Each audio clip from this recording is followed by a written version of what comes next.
पालकांचे वेगवेगळे प्रकार त्यांच्या मानसिकतेनुसार ठरत असतात आणि आज आपण अतिदक्ष पालकांबद्दल बोलणार आहोत. काही पालक असे असतात की सतत आपल्या मुलांच्या रक्षणार्थ ते अगदी सज्ज असतात. आपल्या मुलांचं संपूर्ण आयुष्य हे त्यांनी व्यापून टाकलेलं असतं. मुलांच्या शाळेची पूर्ण तयारी, त्यांचं दप्तर भरणं, त्यांचा युनिफॉर्म ठेवणं, बूट मोजे त्यांच्या हातात देणं, शाळेत जाईपर्यंत शेकडो सूचना देणं, शाळेत कसं वागायचं, डबा कसा खायचा, मित्रांशी कसं वागायचं, वर्गात बसायची जागा कोणती आहे, सगळ्याच बाबतीत हे पालक अतिशय दक्ष असतात. फक्त श्वास सोडून ते सारं काही मुलासाठी करत असतात. मूल फक्त स्वतःचा श्वास घेऊ शकत असतं. आपण केअर करतोय की कंट्रोल हे त्यांच्या लक्षातही येत नाही. अशा या अतिदक्ष स्वभावाला आणि काळजीला ते त्यांच्याही नकळत प्रेमाचं नाव देतात. त्यामुळे मुलं दुर्बल होतात. त्यांना हे लक्षात येत नाही की आपल्याला काही करता येते किंवा नाही. आणि मग त्यांना असाही विश्वास वाटायला लागतो की आपलं प्रत्येक काम दुसरा माणूस करणार आहे. तेव्हा पालकांनो हे लक्षात ठेवा की खरं पाहायला गेलं तर आपण आपल्या मुलाला सगळ्यात अनमोल असं गिफ्ट कोणतं देऊ शकतो, तर आय ॲम केपेबल, मी हे करू शकतो याची जाणीव आपण मुलाला देऊ शकतो. हे गिफ्ट आपण देऊ शकतो. जर तुमची मुलं आयुष्यातल्या चढ उतारांना तोंड देऊ शकतील, सर्वाईव्ह होऊ शकतील, तरच ते केपेबल होतात. कारण स्पून फीडिंग करणं हे अतिशय धोकादायक आहे. अतिदक्ष पालक होणं किंवा पॅम्पर करणं म्हणजे तरी काय? तर मी असं अजिबात म्हणत नाही की प्रेम करू नका, लक्ष देऊ नका, कनेक्ट होऊ नका. याचा अर्थ असा नाही आहे की तुम्ही पॅम्परिंग करता आहात. परंतु त्याला शाबासकी देणं, त्याच्या भावनांना किंमत देणं हे तर व्हायलाच हवं आहे. कुशीत घेणं हेही काही पॅम्परिंग नाही म्हणत आहे मी, हे तर प्रेमच आहे.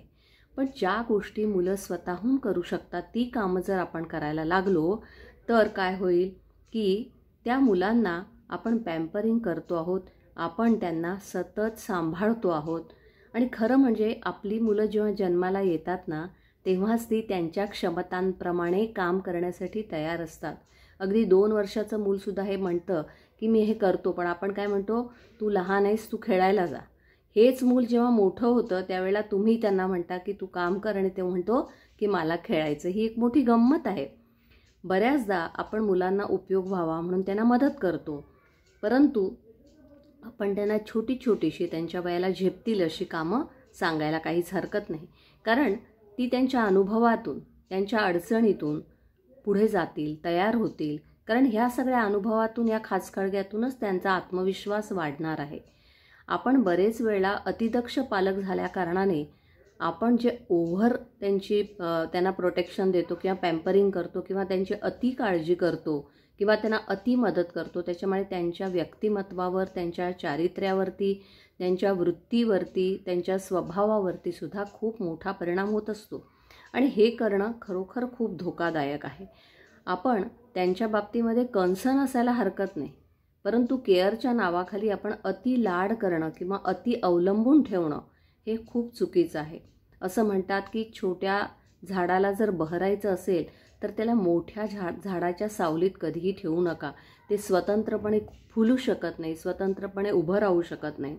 मुलं जेव्हा आपल्या आयुष्यातल्या अपडाऊन्सना तोंड देत स्वतःला मॅनेज करतात तर त्यावेळेला त्यांच्या भविष्यामध्ये, म्हणजे शाळेत म्हणा किंवा पुढे कॉलेजेसमध्ये किंवा अन्य ठिकाणी जर त्यांना बुली केलं गेलं तर ते ठामपणे स्वतःसाठी स्टँड घेऊ शकतात.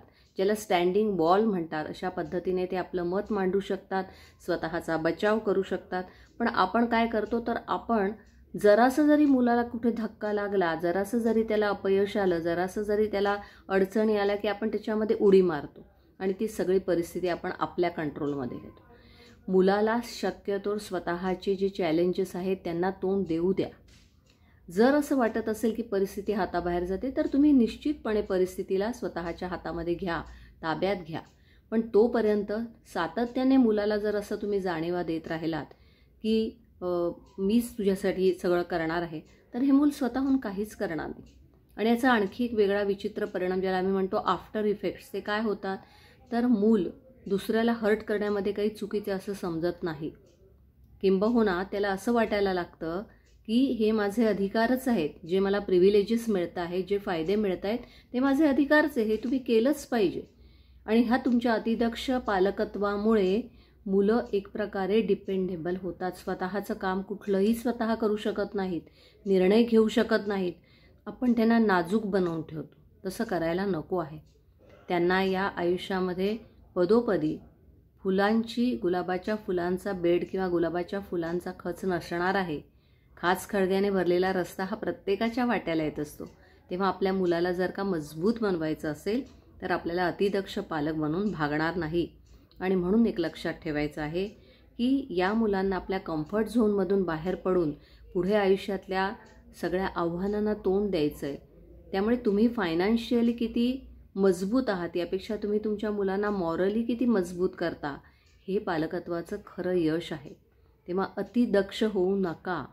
अतिदक्ष होणं म्हणजे मुलाला परावलंबी करण्यासारखंच आहे. धन्यवाद.